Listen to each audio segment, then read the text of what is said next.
their core mandate: to defend and protect the sovereignty and territorial integrity of the Republic of Kenya. Their bravery knows no limits. Make a man go through the wall without breaking the wall. Laziness, it is not in our vocabulary. But what are their stories, their tales? Military Tales, every Saturday at 9 p.m. with Ben Troy Njoe.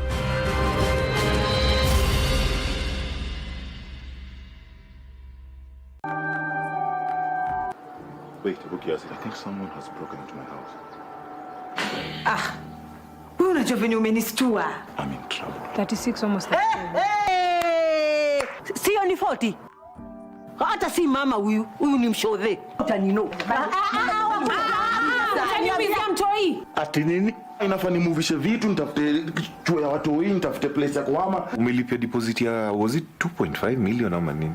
You can take a girl from the ghetto, but you cannot take the ghetto from the girl. You are still a ghetto girl. Tena mtoi wa oga mnaija. Imagine. So mnacheka. Wewe ndio Pete mwenye aliachwa na wife juu ya house help ama ni juu ya kuuza nyumba? Day ya kwanza ananiita koni.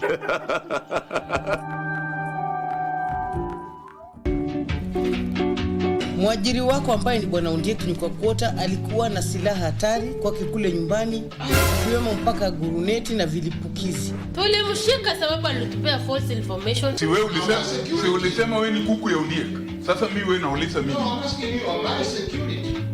Kule utendo ufumu mpaka meno. Kupigie simu nikwambie, askari, kuja hapa kwa nini kwa hospitali kuna bomu. Utakuja? Nitakuja, si ndio? Kufanya sio kitu ya kuchezea. Uko na nuclear, si ndio? Tena. Sasa nuclear ni bunduki, si ni bomu. Anaweza kuwa yuko nazo mheshimiwa.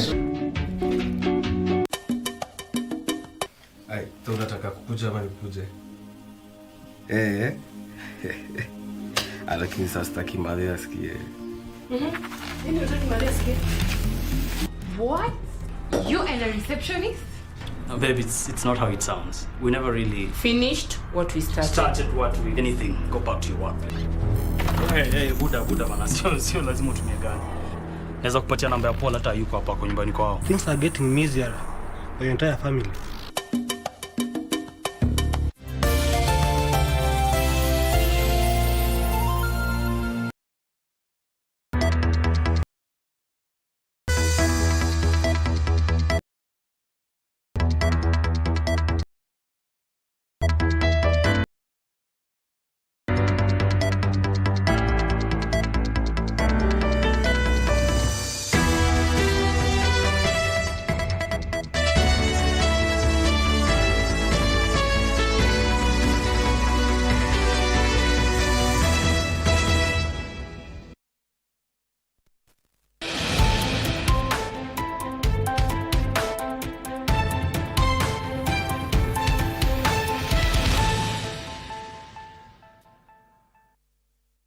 Any moment from now, we'll be taking you live to the Harambee House Annex, where the Interior Cabinet Secretary, that is Kipchumba Murkomen, is set to address the nation following yesterday's aftermath of the June 25th demonstration that was witnessed here in the capital and various parts of the country. Also, the Chief Justice, that is Martha Koome, is set to go to the Kikuyu law courts to see what happened during that particular precinct on that fateful day of the 25th of June, that is yesterday. The demonstrations that were led by Gen Zs.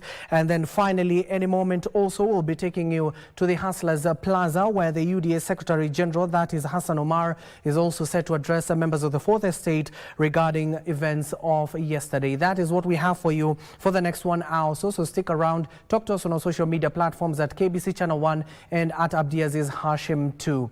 And let's kickstart on the aftermath of here in the capital, where frustrations hung heavy over parts of Nairobi's central business district following massive destruction that marred the June 25th commemoration. What was expected to be a peaceful public gathering ended in looting, vandalism and destruction of property, leaving traders devastated and demanding answers from both the national and the county government. Joseph Ohungu with the details. Center building along Moi Avenue. Several electronics, mobile phones and perfume shops lie in ruins. Traders who had shut their shops early to stay safe returned to scenes of devastation. Suspected goons attacked and vandalized their businesses after taking advantage of Wednesday Gen Z-led demonstrations in the city center. Nasikia uchungu sana, biashara hii. Mtu hawezi ona uchungu yako. Kila stock mzima imeenda. The only thing remaining ni hii hapa. Ndio naweza sema niko nayo. Hii tu. It's very painful. These people are wicked. Kwa mkia leo tumepata hasara kubwa sana kwa kuwa hata mkiangalia mali zetu zimeporwa na tumepoteza karibu milioni moja, karibu 1.5 hivi. As traders clean up and count their losses, their message is clear. Enough is enough. They demand protection, not promises. Have borrowed loans from banks and, they are trying to pay off, and then your shop is being broken into. So as business people now, it's our call now to protect ourselves because we have seen that the government is not protecting us. If the government can compensate us, because this is just too much of loss. Another thing I would ask, if we selected a government to protect us and yet we are suffering, we don't even understand now why we have a sitting government that cannot protect us. Businesses in downtown Nairobi, including a supermarket near OTC bus terminus 2, were not spared despite being barely 500 meters from Kamukunji police station. Shops were set on fire and completely gutted. Tumeenda pale Kamukunji police station, tukaripoti tukasema vile tumeibiwa manduka zetu, au maaskari wenye tumepata hapo kwa ombi wakatuambia wananjua, lakini wakasema hawangeweza kucontrol, hawangeweza kucontrol juu watu walikuwa wengi kabisa. Waliweza kuvamia hizo nduka zetu. Uhuru Park, still under rehabilitation, wasn't spared either. Vandals tore through fences and public installations in what the County Chief Officer of Environment, Geoffrey Musiria, calls a senseless attack on public property. Moving forward, kuwe na policy ya kuzuia kuu waweze kufanya kuweze kuwa na hiyo sheria ambayo itazuia watu kuandamana katikati ya jiji na kuharibu mali, na pia kuwekwe fine ile kubwa zaidi ambayo itazuia kuharibu mali.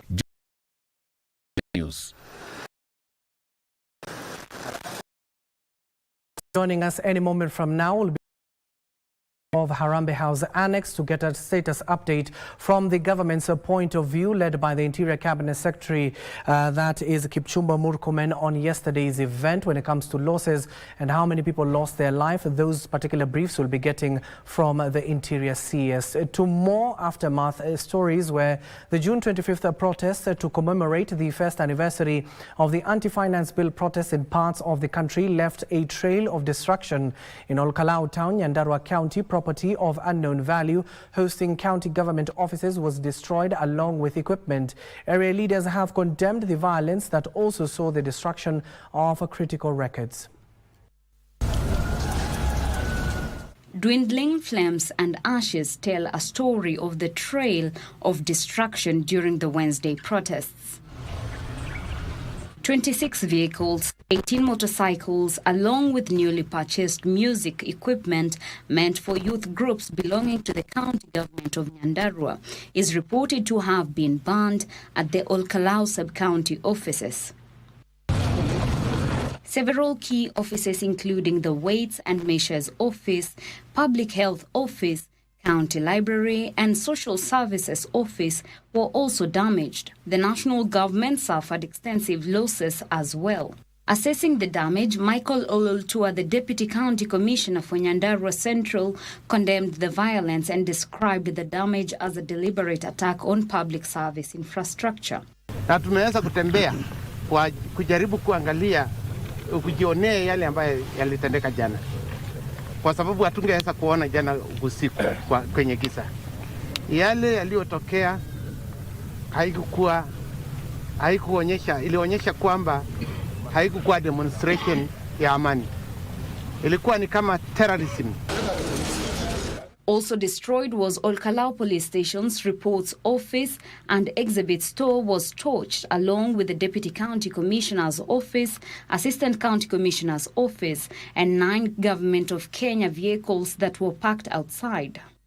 The Agriculture, Education and National Registration Bureau offices were also not spared, resulting in the loss of all uncollected IDs and pending registration documents. Na hawa vijana pia wenye walikuwa wanafanya demonstration agency waliambia police kwamba watakuwa peaceful, na tulitarajia hivyo.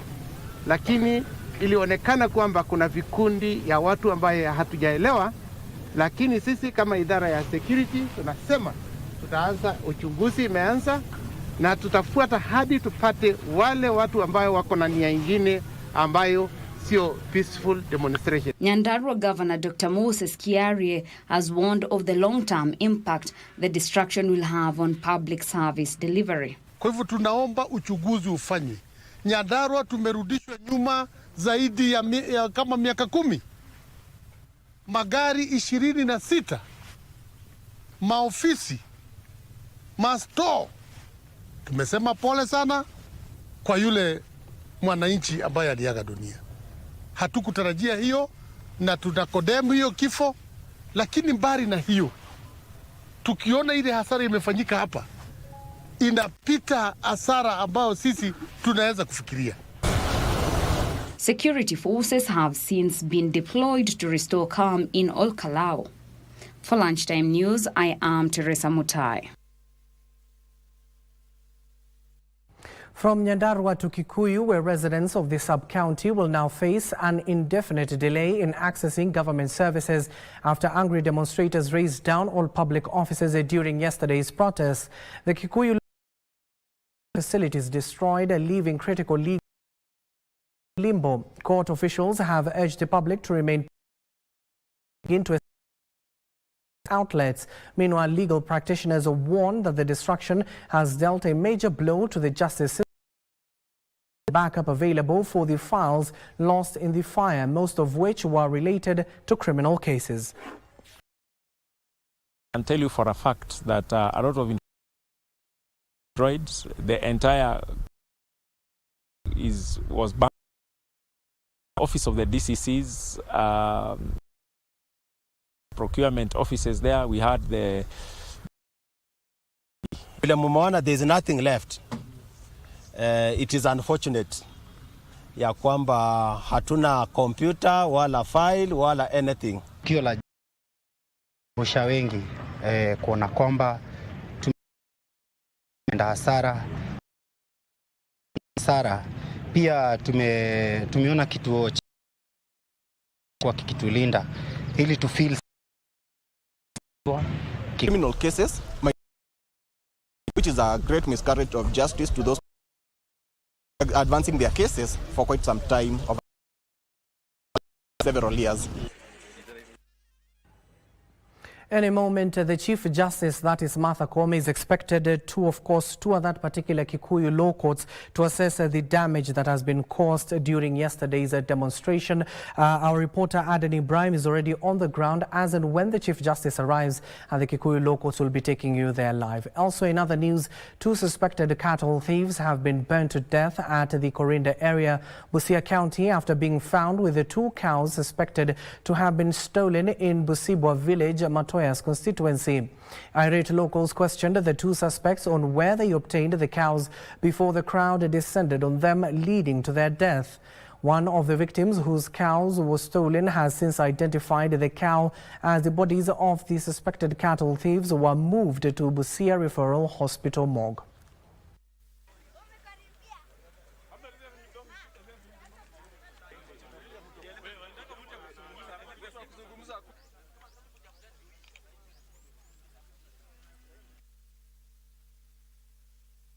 Na hii mtoto kijana mwingine hii anatoka tu kwa mgongo ya nyumba yangu. Alijua tu nimeenda matanga, siko nyumbani, na akakuja akafungua ng'ombe yangu, akakata waya, akatoka na ng'ombe paka wa leo.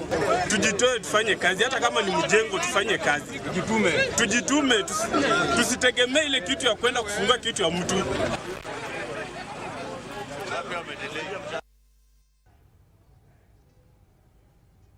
And in other news, the Public Benefit Regulatory Authority has cautioned Kenyans against engaging public benefit organizations, formerly referred to a non-governmental organization, without performing due diligence. Speaking in Nyeri County during a public participation exercise on the proposed Public Benefit Regulation 2025, Head of Legal Services at the authority, Nicholas Lindon, said the new Public Benefits Act had incorporated new provisions which will be key in bringing sanity in the PBO sector. He added that some of the key reforms that the Act introduces include the introduction of a monitoring mechanism which will allow the authority to engage constitutional agencies to conduct forensic or criminal investigations on suspicious organizations. Every NGO that was previously registered under the NGOs Act automatically transits to the PBO Act as though registered under that PBO Act. That is essentially what the law says.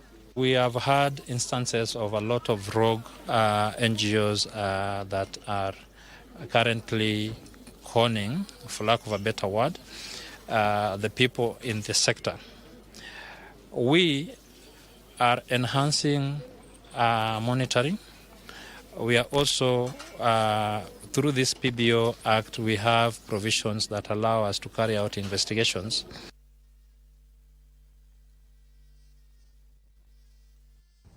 The Garissa University community has launched a community policing initiative aimed at enhancing the relationship between the public and the police to address incidences of insecurity.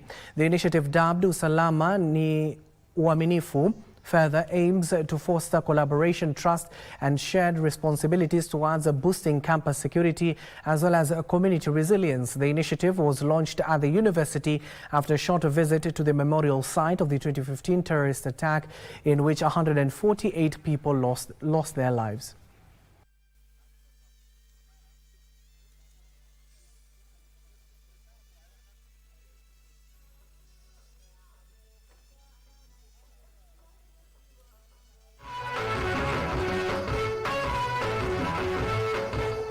It is important to note that that time when this incident happened, the relationship between the communities and law enforcement was very poor. That is why information could not be shared in time. Kuna mabadiliko kubwa, kuna uhusiano kati ya askari na wananchi. So ningependa wale ambao wako huko nje washirikiane. The university students and lecturers and the university staff to be one and blend together so that they share information. We are also looking at popularizing the early warning, early response center within this engagement. A new study has revealed that 1 in 5 Kenyan adolescents has faced 4 or more adverse childhood experiences, putting them at high risk of depression, anxiety and bullying. The findings shared during a webinar by Aga Khan University and the Shamiri Institute revealed that the child challenges can have a lasting impact on how a person behaves, what they think and how they feel. Adverse childhood experiences include experiences such as neglect, abuse, poverty and resorting to violence. Experts now urge school to adopt a screening of and offer support systems to the affected learners.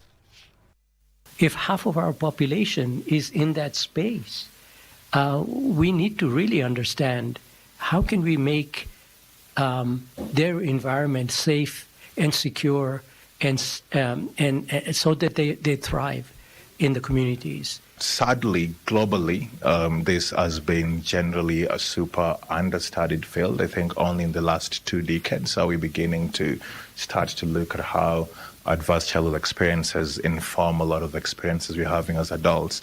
And in Kenya, it's still, kind of like really understudied.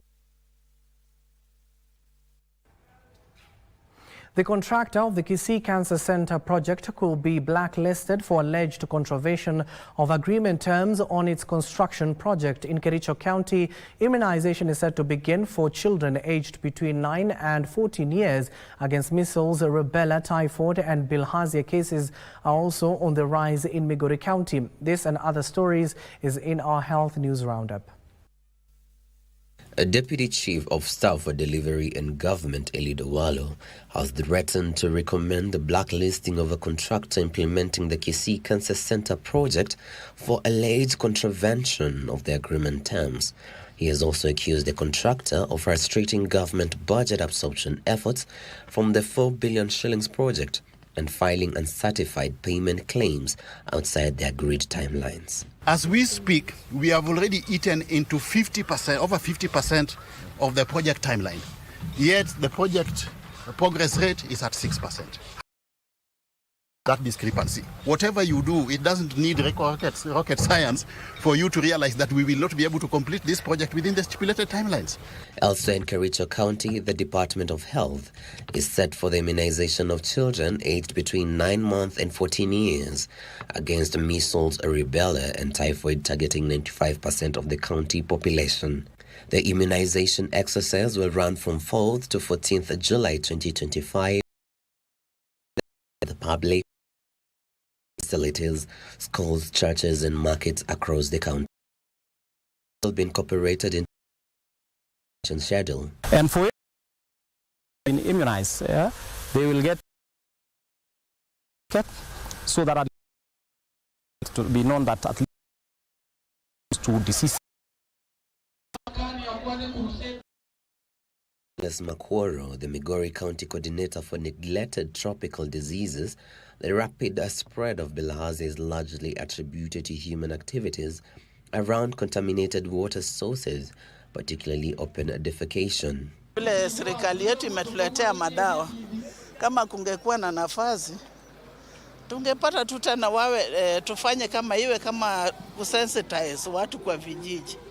For the year 2025, this is the first round for the specifically for the hotspot wards, and this is meant to bring the prevalence of bilharzia down to a manageable level, so that we accelerate the journey towards elimination of schistosomiasis. Aaron Marie, Lunchtime News. Players in the remote pilot aircraft system, which largely involves use of drones, are calling for enhanced collaboration with the pilot aircraft sector to create standardization among its international countries' airspace. Speaking during the International Civil Aviation First Advanced Air Mobility Symposium, the Director, Kenya Civil Aviation Authority in charge of safety, Mary Keter, emphasized the need of sensitizing the public on drones operations and opportunities available in this sector. Her sentiments were echoed by Fahari Aviation General Manager Hawkins Wambua, who urged regulators and operators to invest in technology. So there's a lot of opportunity for Kenyans and Kenyan businesses to bring in this capability internally. Generally, we've seen as a country, we are almost net importers from a technology perspective. What we would like to do, and part of our vision at Fahari Aviation, is to go to the point where we are starting to generate these, consume locally and also export. So we are, at Fahari Aviation, we're working with a lot of other players in the industry, other manufacturers and designers as well, to see how we can bring this technology here and produce it locally. In our recent review of these 2020 regulations to 2025, we have incorporated the RPA regulations, that is the remotely piloted aircraft regulations, which we will soon be implementing. And I believe this implementation of these regulations will have given us a more structured way of certification and licensing of our personnel, unlike the initial regulations which came from a non-standard but guidance from IQ, which I believe there is change, there is hope. President William Ruto has assented to the Finance Bill 2025 Thursday morning at State House, Nairobi. The Act has not proposed any new additional taxes, a departure from the norm. The Act sets out a fiscal intervention to enhance a business environment for investors and reform the tax regime. It has proposed several amendments to various statutes like the income tax, a value-added tax, excise duty, miscellaneous and levies, and the Stamp Duty Act. The Act seeks to enforce tax reliefs and exemptions for employees, especially on gratuity payment and pension scheme allowances from taxation.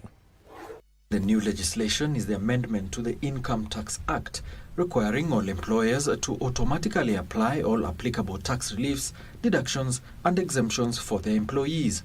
This measure, designed to alleviate the tax burden on salaried workers and eliminate bureaucratic obstacles that previously hindered the full utilization of available tax benefits.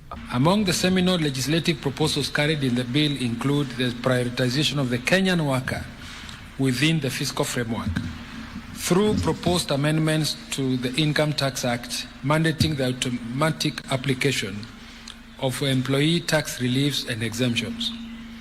In addition, the bill proposes the exemption of gratuity payments and pension scheme allowances from taxation. Additionally, the new law provides for tax exemptions on gratuity and allowances paid under pension schemes, allowing with an increase in the daily tax-exempt substance allowance from 2,000 to 10,000 shillings. Other highlights of the Act are the reduction in the capital gains tax rate from 15% to 5% for high-value investments certified by the Nairobi International Financial Center Authority. On digital assets and virtual services, the digital assets tax has been repealed and replaced with a 5% excise duty on transaction fees payable to virtual assets providers, aimed at promoting innovation and investment. Further, under administrative charges, the period for processing tax offset and refund applications has been extended from 90 to 120 days. A new 5% excise duty on betting, gaming, prize competitions and lottery tickets has also been introduced under excise duty reforms. To promote further investment in digital infrastructure, the Act now grants a tax exemption on investment allowances related to the acquisition of spectrum licenses and the rights to use fiber optic cables by telecom operators. Both the Finance Bill 2025 and Appropriations Bill 2025 have been signed into law by the President this morning. Alan Auko, Lunchtime News. 26 minutes past the hour. We need to take our first commercial break here on KBC's Lunchtime News. Don't go too far. We're still expecting a link from Harambee House as well as the Kikuyu Law Courts.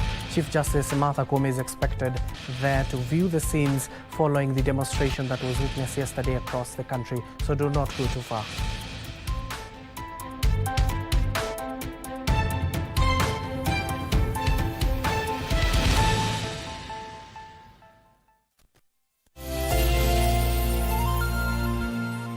Looking to advertise on KBC? KBC announcement services are now available on eCitizen. Visit kbc.ecitizen.go.ke and fill out the online application form. It's simple.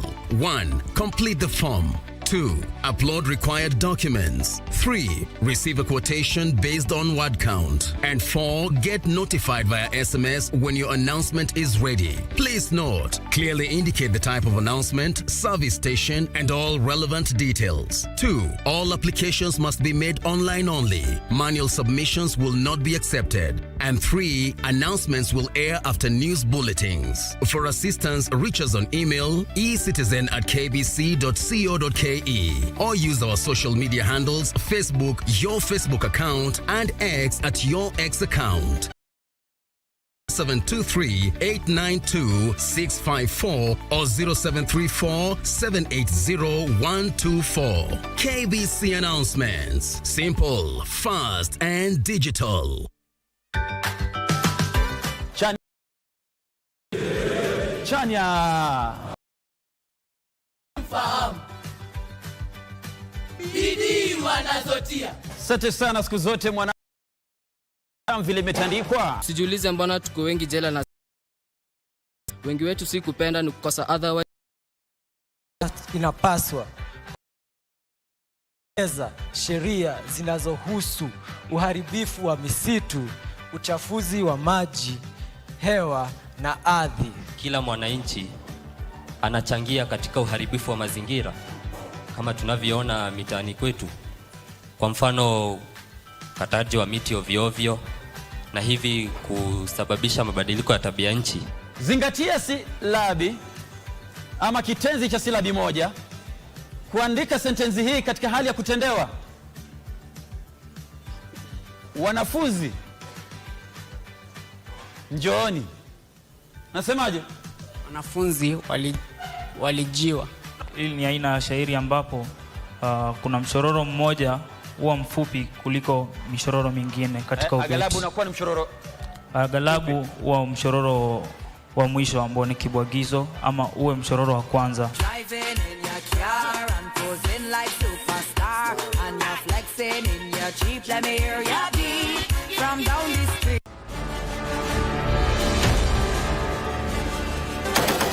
The men and women in boots, they are commanded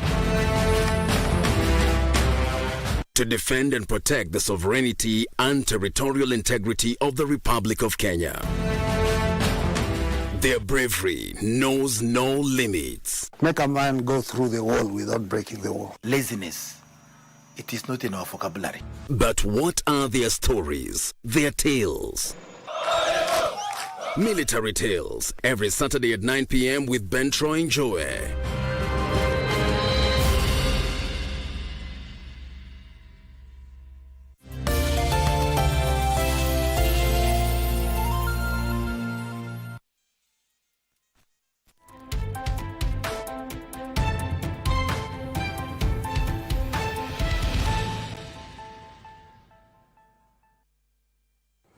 Welcome back and thank you for staying with us. Now, Machakos Governor Wavinya Ndeti has reaffirmed her administration's commitment to preserving culture and fostering international cooperation. Speaking during a high-level meeting with a visiting delegation from Pujiang County in China, where both sides discussed strengthening ties in trade, education, innovation and cultural exchange.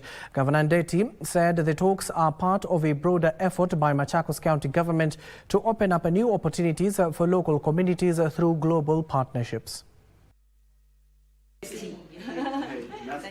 Governor Wavinya Ndeti hosted officials from Pujiang County, China for talks focused on investment but also on culture, innovation and people-to-people exchange.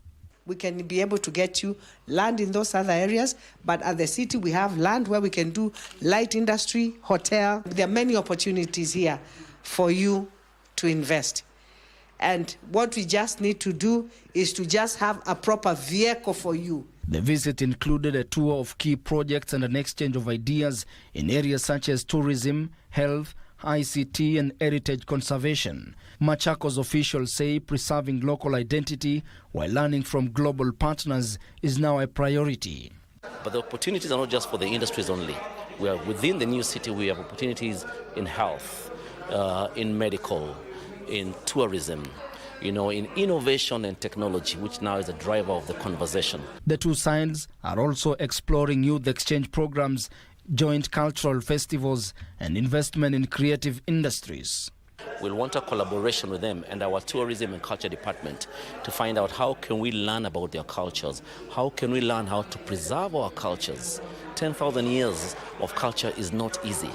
It takes a deliberate effort to be able to document it and to continue practicing it. The county hopes to build on the momentum with follow-up visits and joint projects. Both sides agreed to maintain open communication and support local talent through cross-border collaboration.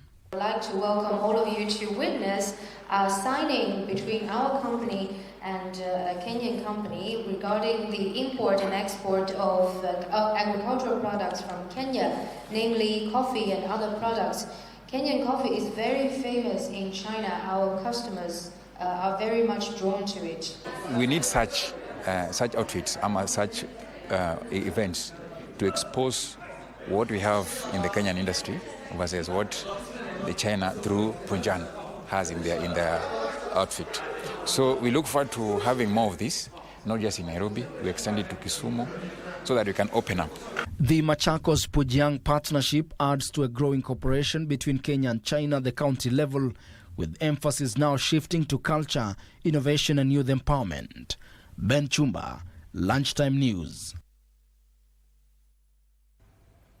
The Muslim Women Advancement of Right and Protection, in collaboration with the Kwale County Ministry of Health and the central government, has officially launched the registration of persons with disability in the county. The PWD's objective of the exercise is to obtain accurate statistics on the number of people with specialized needs in order to enable the government to serve them properly through policy, plans, budgets and direct assistance. This is after most of the complained of being excluded from the national development efforts. Na takwimu hii itasaidia serikali zote mbili, serikali ya kaunti pamoja na serikali kuu katika masuala mazima ya kupanga ratiba, kusudia masuala ya budget allocation na kujua haswa zile tunaziita needs assessment katika masuala mazima ya elimu, masuala mazima ya cash transfer na mambo mengi ambayo yanafungamana na watu ambao wanaishi na uwezo maalum. Tunafanya mazoezi kama haya, mashughuli kama hizi mara kwa mara ili tuweze kufikia watu wetu ambao wako nyanjani, ambao pia wamefichwa majumbani. Tuwasaidie ili wapate kupata huduma ambazo ama wapate manufaa ambayo yanatokana na kusajiliwa na kutambulika na serikali kuwa wewe ni mtu unaishi na mahitaji maalum. Now, the Tony Elumelu Foundation at TEF is targeting to increase its capital financing to SMEs in the country and Africa at large. The entrepreneurship program, which was founded in 2015, has so far disbursed over $100 million or close to 1.2 billion shillings in seed capital to fund more than 24,000 SMEs across Africa. Now, according to TEF Head of Marketing and Corporate Communication, Moyo Atole, the youths need to come up with unique, viable business ideas to get capital funding. Besides providing capital and grants, the foundation provides business training to entrepreneurs. Over 780 entrepreneurs in the country are among the beneficiaries. Employing 5 permanent employees, and also because we are in the events business, on any given event we have about 40 to 50 people that we employ, and we've been lucky to have maybe an event every week. So these are people that we've been able to help. To ensure that every young African entrepreneur is able to create a thriving business. We're trying to take young African entrepreneurs from the mindset of job seeking to jobs creation. We want to ensure that every young African entrepreneur is empowered enough to be able to create jobs in their communities.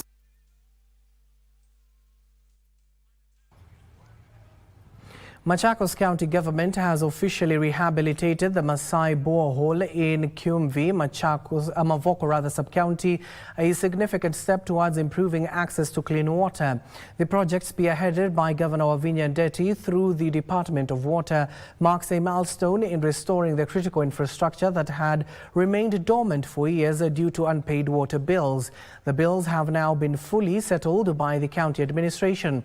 According to the Department of Water, efforts are underway to rehabilitate all boreholes across the county to ensure a reliable water supply for every resident. Borehole, a very strategic borehole that is serving Chumbi town. It is also serving part of Kiasa and the chief's office. Tulikuwa tunachota maji mbali, but now we are benefiting juu. At least for once, this mimea of ours will benefit. Tutanyunyiza hizi mimea na we are going to help people from around juu. We were really suffering from kitambo, tulikuwa tunateseka kuchota maji juu ilikuwa ina pump then ikata, but now since the governor has done something for us, we are good, we are happy. Tuko na furaha sana kwa sababu maji itafika shuleni kwetu na tutakuwa beneficiary sababu ametuletea mchele na maharagwe. Kwa hivyo kutoka leo hatutakuwa tena na shida ya maji. Hatutakuwa tukinunua maji, mchele iko, maharagwe iko na maji imefika. Kutoka leo sasa mambo ya kununua maji imeisha.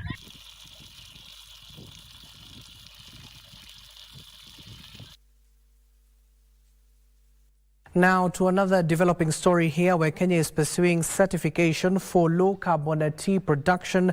Efforts towards this include decarbonizing operations across the value chain. This is poised to earn the country premium prices, with the net effect of being increased earning from tea export. The project is being implemented by FAO and is funded by China's Agriculture Ministry and German's GIS. Joining us is none other than our very own Wycliffe. Wycliffe, good afternoon and good to see you. How integral will this be for the tea farmers across the country? Well, thank you so much and a very good afternoon to you, Abdiaziz. Back in Nairobi, we are coming to our viewers live from Nyansiongo Tea Factory. This is in Nyamira County, and today, like you mentioned, we are talking about in the country. And let me just share with you tea production and export.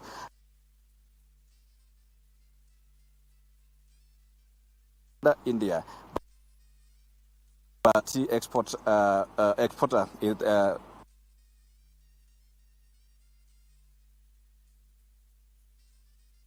Apologies for that. Varun Wycliffe was just informing us on the various initiatives that are being made within the tea value chain. As and when we get a hold back of him, we'll be going there live. But let's come back here to the studio as he prepares himself once more. The National Industrial Training Authority Acting Director General Teresa Wasike has disclosed that the authority targets to certify 420,000 artisans nationwide through its recognition of the prior learning program. Wasike urged county governments to be among key players in the education and technical training sectors and employers nationwide to partner with the authority to certify the targeted number and, if possible, exceed the expectations. The Director General also affirmed the authority's commitment to achieve certification by the end of October 2025. Vijana wengine ukiwaweka kwa class kutoka asubuhi mpaka jioni hawatafurahi. Mpange kama ni saa 8 asubuhi wapeleke bodaboda zao, saa 8 waingie kwa class wafundishwe tailor-made programs kulingana na vile vijana wanakaa huko. Bring them closer to you. Vijana hawana shida, hawana neno. We are supposed to work with them, especially on matters recognition of prior learning, where NITA is supposed to, it has been given a target of 420,000 people to certify under the recognition of prior learning.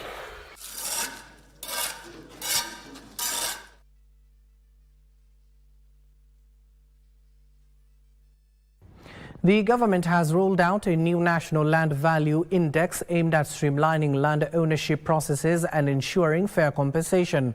Speaking in Lamu County, the Deputy Director of the Land Department, Anne Kamau, says that the introduction of the national guideline will serve as a critical tool in addressing land-related issues. Simultaneously, Lamu County Land CEC, that is Tashrifa Mohammed, emphasized that the new guidelines will tackle the challenges surrounding land transaction confusion among private individuals. It will be public.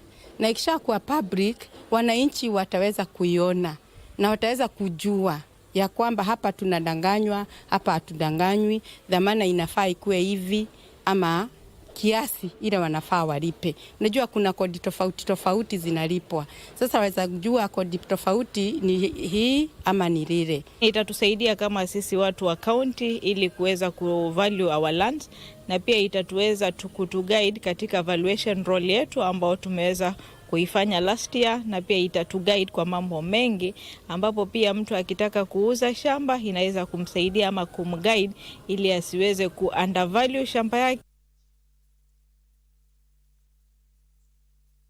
We have managed to get a hold of our reporter once again, that is Wycliffe, who is currently in Nyamira, just bringing us up to speed with the various efforts that are being made to stabilize and improve the tea value chain. Wycliffe, good afternoon once more. If you can hear me, you were talking earlier on about the country pursuing certification for low carbon tea production here in the country. What more can you tell us?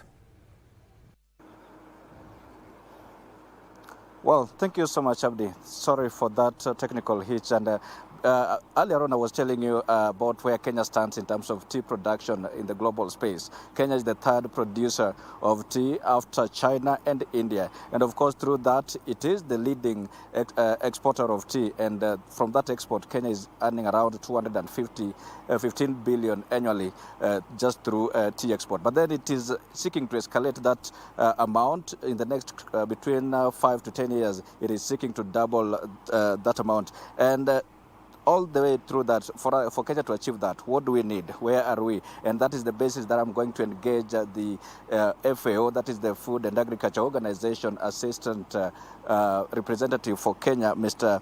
Williams Amisi, basically to take us through why we are at Nyansiongo Tea Factory and what we seek to achieve through this field feasibility.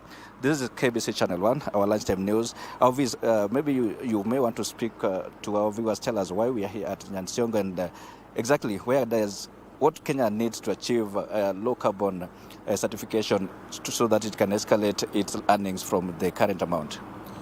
No, thank you so much. As you have said, Hamisi Williams is my name. But let me jump straight, picking from what you have just said. When you look at the statistics you have given, for those other countries that we are competing with, so basically they have their market from within. But you see Kenya is the leading exporter, meaning our market is outside Kenya. Now what that does tell you that we must always be alert to make sure that we meet the demands of the market. And that maybe that demand of the market is also being dictated by other factors. Presently, here is the whole issue of the climate change and issue of carbon emissions, and we do it right. So this is how FAO is working together, brings in China to have this in the low carbon tea. Basically looking at how do we make sure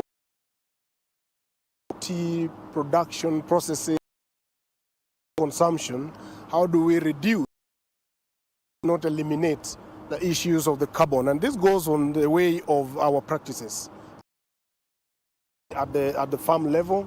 So what are the new farm practices that we can put in place? How have we also been, what are the new ways of processing tea that will really make sure that we are eliminating gases and carbon? With this will ease for us the penetration into markets further. So let me just give you, for example, now, what exactly are we doing in this particular project? So working together with the Kenya Research Institute, to be specific, the Tea Research Institute under Chinese Academy of Agricultural Sciences, we have been able to bring this research at the research level. What are the that will be of the changing climate, at the same time coming up with the low levels of the carbon level. And then now from there we move to the next level. You process the tea. How do we make sure that we process it in a manner that we reduce this traditional way that we've been doing, cutting the trees, the burning and the legs, so that the processing itself also is actually reducing a lot of the carbon there. Right. If I may be just throwing a question to you. Yeah. Right now we are at Nyansiongo Tea Factory. This is just one of the 71 tea factories that we have across the country. Yeah. There is the concept of co-firing. What does that mean? And as we wrap up this conversation, you may want to tell us what co-firing means and green production. Yeah. Where are we and where do we intend to go? Yeah. So when you wrap it up, as you say, within this particular factory, we've had now stakeholders, including our partners from China, together in a workshop.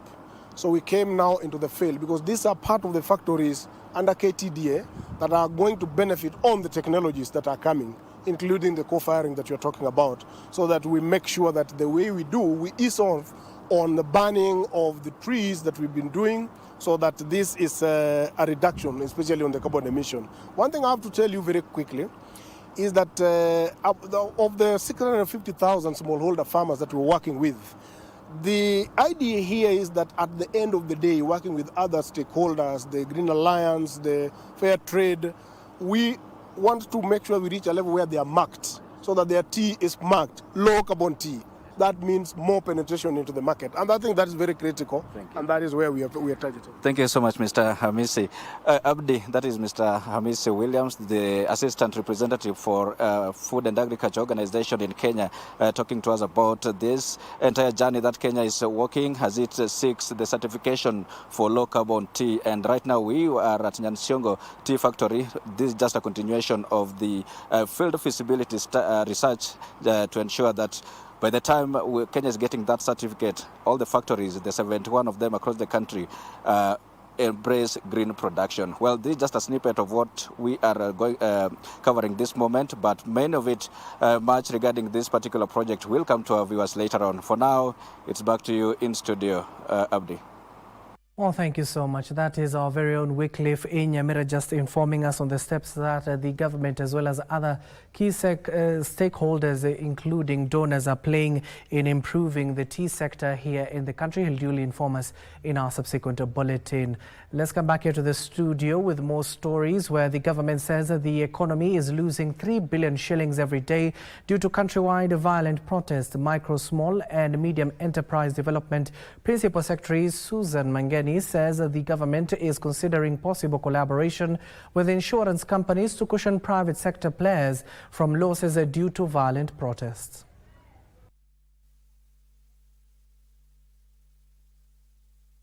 Yes, we know most of our MSME are currently not insured, but this is one intervention that that we are going to implore unto them that consider insuring. And nowadays I think we have MSME especially in the agribusiness space. We have insurance companies that have come up with insurance products in line with in light of the climate change shocks and stuff. And there is already some level of appreciation there in the market. And I think this conversation that we're going to have, government with the insurance company, will figure out a way of making this happen. We are also working with Central Bank to be able to get a framework that we can be able to appropriately price the MSMEs. And we're in a process where the Central Bank is reviewing the credit pricing framework. And what we look forward to is flexibility so that banks can be able to look at a customer at their own individual level so that we don't paint all customers with one brush. That will get us to limit the flow of credit to small business especially, because when we have a framework which is like a flat rate framework, that just means banks will lend more to established businesses and not so much to small businesses. Now back to one of our top stories this afternoon. The Chief Justice Martha Koome, as you can see there, has already arrived at the Kikuyu local. She's addressing members of the Fourth Estate. Let's listen in. Of Kikuyu. Where do we move it? Where do we get the resources for us to be able to move this facility to another location? We are sad as a judiciary, as a country, because we know nobody to leave their homes for peaceful demonstrations, to exercise their rights under Article 37, the right to assemble, the right to picket, the right to convey the petitions, and end up in the mortuary or end up with an institution like this razed to the ground. So we recognize there is a gap in our law and in our practice, and we must address that gap so that this right to picket, to assemble, to demonstrate is not taken advantage of by criminal elements. It's not taken advantage of by terrorists who are now covering themselves up and to destroy property. A thing is a criminal activity. We should call it out as a criminal activity, because I believe the majority of Kenyans who came out to demonstrate, to assemble, to peacefully present their petitions, and also to commemorate the loved ones who are lost or the loved ones who were hurt in 2024, came out in good faith. but they were met by other elements who took advantage of that situation to cause destruction of life and of property. And therefore, we must be able to draw the... Well, that is the Chief Justice Martha Koome, who is currently speaking at the Kikuyu Law Courts following the destruction that was meted on that particular public facility and other government installations within that particular area. More specifically, she's stating that majority of the youth who came out in a protest and in commemoration of the June 2024, that is on the 25th last year, was to mark the commemoration of the people who lost their lives. But she clearly stated that the demonstrations were infiltrated by elements that caused a destruction of public property. Our very own Aden Ibrahim is following on that particular story and will duly inform us in our subsequent bulletins. Now to sports, the draw for the Africa Zone Sitting Volleyball Championship set for next month in Nairobi County has been finalized. The Kenya men's team has been drawn in Group A with Rwanda and Algeria, while Group B consists of Egypt, Morocco, Algeria and South Africa. The national women's team will face Rwanda and Nigeria, which are the only teams to have confirmed participation. The Kenya para volleyball teams have been in residential training in Kasarani in preparation for the championship set to spike off from the 1st to the 10th of July next month here in the capital.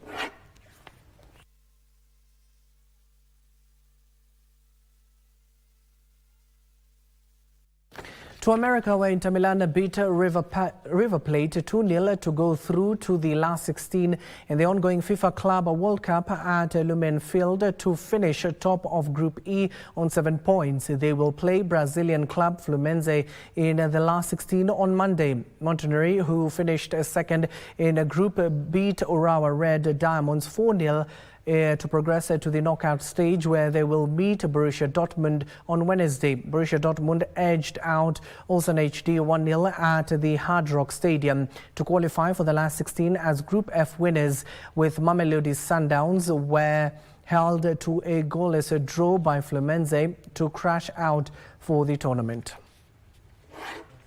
Not the service he was looking for, and Ulsan on the ball. Bellingham. Dangerous spot here. Goal!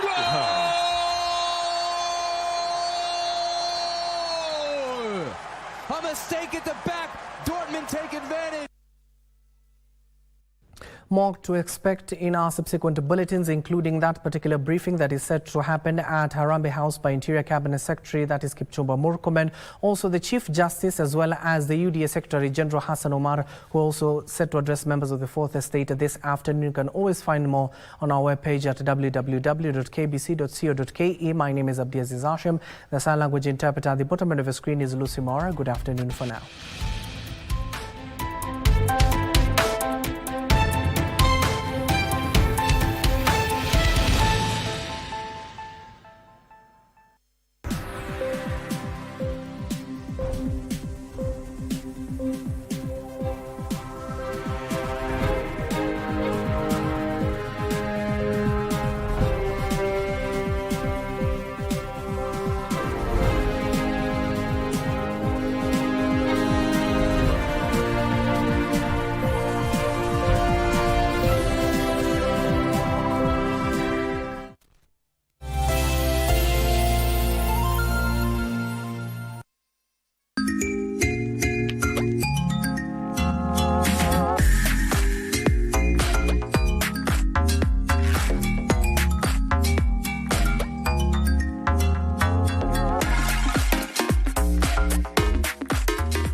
Nineteen nations will compete in the Total Energies CAF African Nations Championship, Kenya, Uganda, Tanzania 2024, which will be staged from 2nd to 30th August 2025.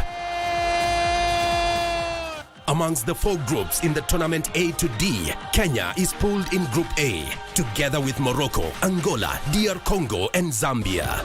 Algeria from the set piece, the header is on target, but it's saved.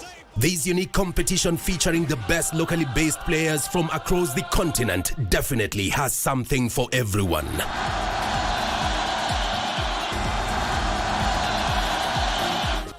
Just bring your A game as you let it flow live and exclusive on KBC Channel 1, your true sports partner.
A warm welcome to you. My name is Marie Ambo, and definitely this is Health and Lifestyle, where we talk all matters health.